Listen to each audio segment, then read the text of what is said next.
What's worse than worse, ladies and gentlemen? What's beyond rock bottom? I guess now Brazil has begun digging once they hit rock bottom. Remember, they never lost 2 World Cup qualifying matches back to back. Now they've lost 3. Never. I mean, no one in their wildest of imaginations would consider that. Someday, maybe there was going to be a team that was going to beat Brazil at home. Never happened until tonight. It was... I guess I need to break this down a little bit more because there's so many things to unpack out of this match. And many of it really doesn't have to do with football, and I guess we can begin there. From the viewpoint of preparation, there seemed to be a lack of ideas, and I'm not talking about just Fernando Diniz after the 1-0, after Otamendi scores the only goal of the match, the game winner at Maracanã yet again. Not him, but Argentina being able to win for a second consecutive time, something that had never happened before as well. It was absolutely atrocious and shameful to see what happened, but it was bound to happen. The incidents that occurred between fans of Argentina and Brazil. Now, let me just kind of give you a little bit of context when it comes to this. Authorities in Rio de Janeiro considered this match high risk. Okay? It was a high risk match. We already knew what happened a couple of weeks back when Boca fans came to Rio. They played, Boca playing in the final of the Copa Libertadores against Fluminense. We saw what happened there.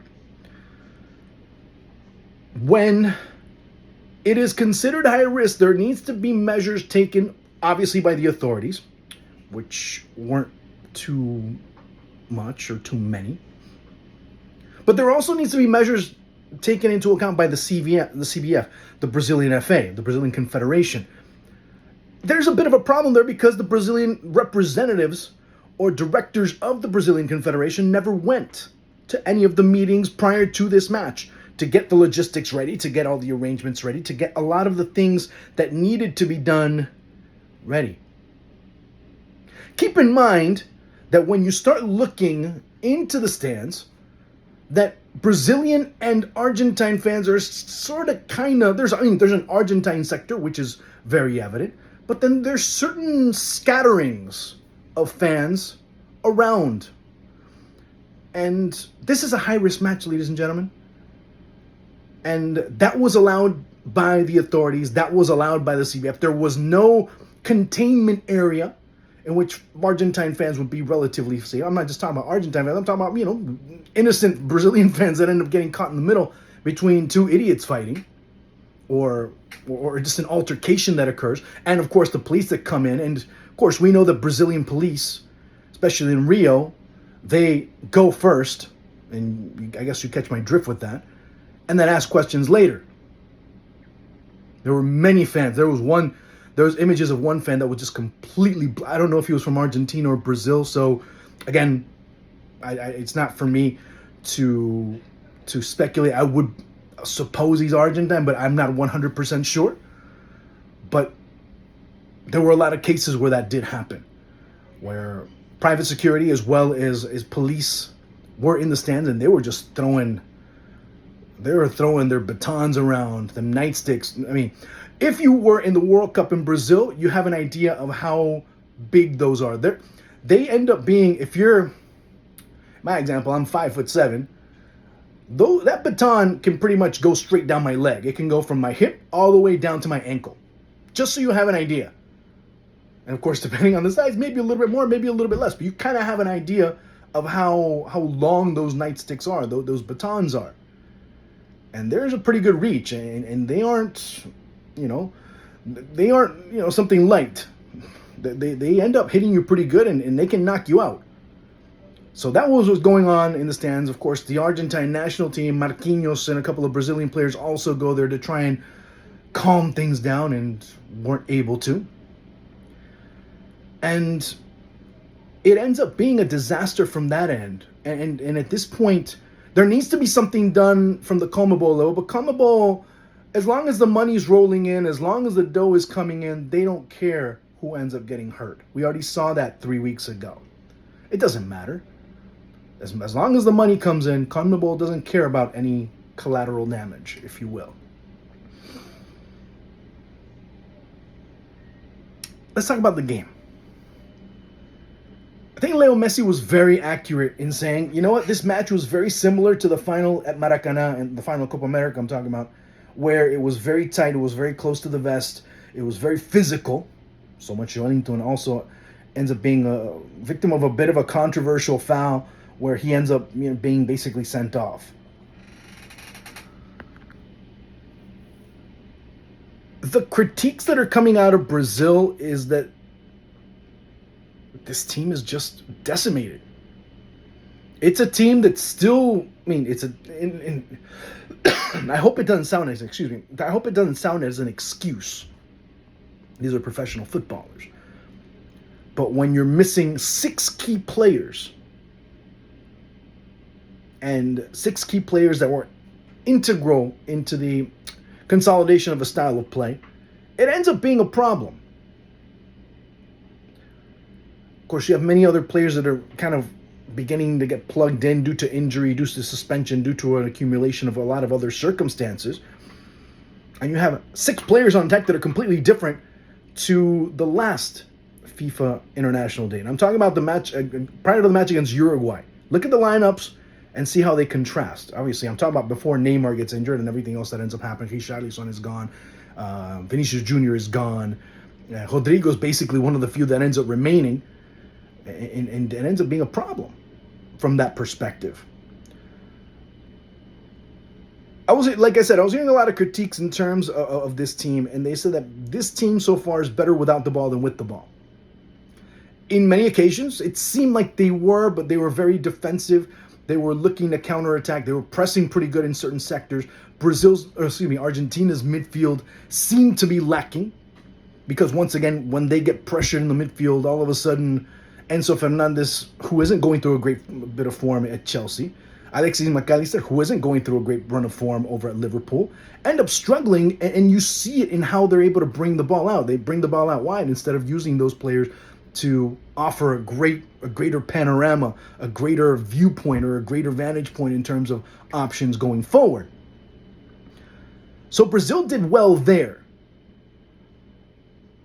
But when they had the ball, it just seemed like way too many individualistic attempts. Now, to me, obviously for many, it's going to be Nicolás Otamendi the man of the match. But for me, it was Dibu Martinez. Because Dibu had some tremendous saves, especially in the second half. There was a few, maybe about 10 minutes before Argentina ends up scoring, where if it weren't for him, maybe Brazil ends up winning this match. Now, Argentina didn't play one of their best games. Argentina haven't been playing great football during this FIFA date. Let's be completely honest. They haven't played brilliant football.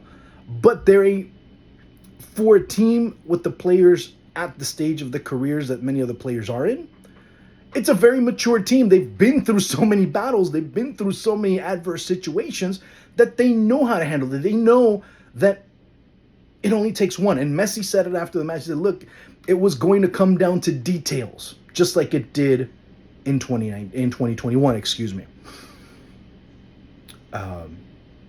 Or some set-piece opportunity, ball comes in, Nicolás Otamendi jumps and just hammers the ball into the back of the net. Nothing Alisson could do. 1-0 Argentina. And Brazil just went flatline. Fernando Dini's ideas also went flatline. And of course, it accentuated itself when Joelinton ends up being sent off. There was a great deal of dependence, or there was a need for Brazil to be able to move the ball around with Joelinton and Bruno Guimaraes in the middle and Andre right behind them. But that never materialized because Joelinton ends up getting sent off. You see Rafael Veiga coming in, you see Endrick coming in, and Endrick, God bless him, but there was very little that he could do, and there's very little that he did.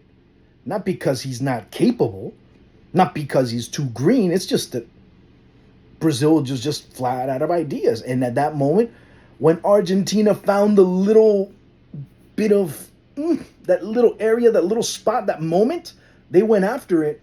And Maybe it wasn't pretty, and it wasn't, but they did a great job of just kind of suffocating the life out of the game. They just did enough. Di Maria comes in. Messi ends up coming off, and he said he's going to be okay. He should be able to recover from the little niggling injury that he suffered. He's going on vacation. Of course, he'll get ready for the preseason come January. Like I said, Argentina didn't play a great game.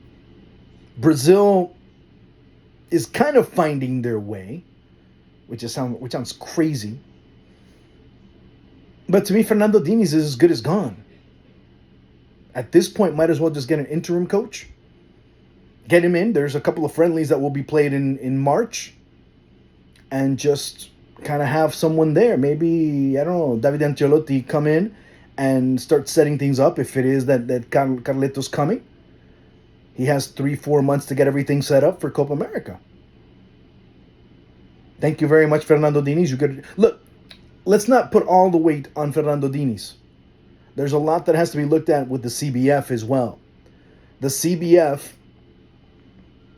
Fernando Diniz, in a span of almost, I think it was 27, 28 days, coached almost like somewhere along the lines of 13, 14 matches. Basically every other day he was coaching a match with 2 different teams. He had 2 call-ups that he had to get ready. He had 2 game plans that he had to get ready simultaneously.